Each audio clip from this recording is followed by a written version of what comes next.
Here in upstate New York, winter drags on for a long time. The snow piles up and the cold dips down to freezing for weeks at a time, sometimes dipping below zero. But as a hardy folk up here, we try to make the most of it, enjoying the breathtaking views of the Adirondacks and all the outdoor activities it affords. I recently joined some friends on an ice fishing expedition at Lake Kushaqua in the town of Franklin in the Adirondacks. And what's ice fishing, you ask? Well, once the ice sufficiently forms over a body of water, you can walk or drive over it, drill holes into the ice, set your poles, and hopefully catch a tasty dinner. And despite being a fair ways away from any major towns, you'll see that Lake Kushaqua is rife with the signs of human activity.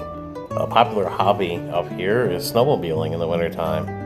These tracked skied machines can glide over snows and through trails, over the mountains to and fro. The lake is crisscrossed with tracks from the various machines.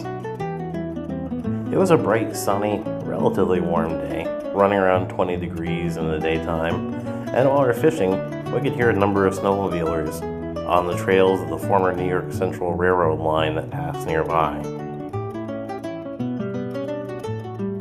The former railroad lines, built in the 1800s, make great avenues for snowmobilers. With easy slopes and gentle curves, they're great for running these machines on, as well as the occasional cross-country skier and snowshoer.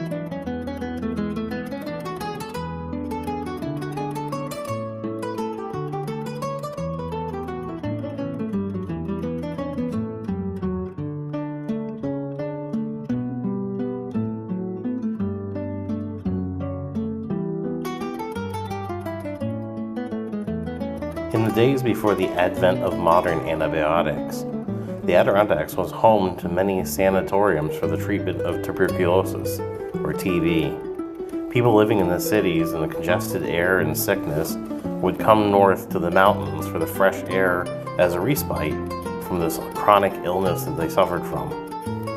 Lake Kushaqua became home to Stony Wold Sanatorium.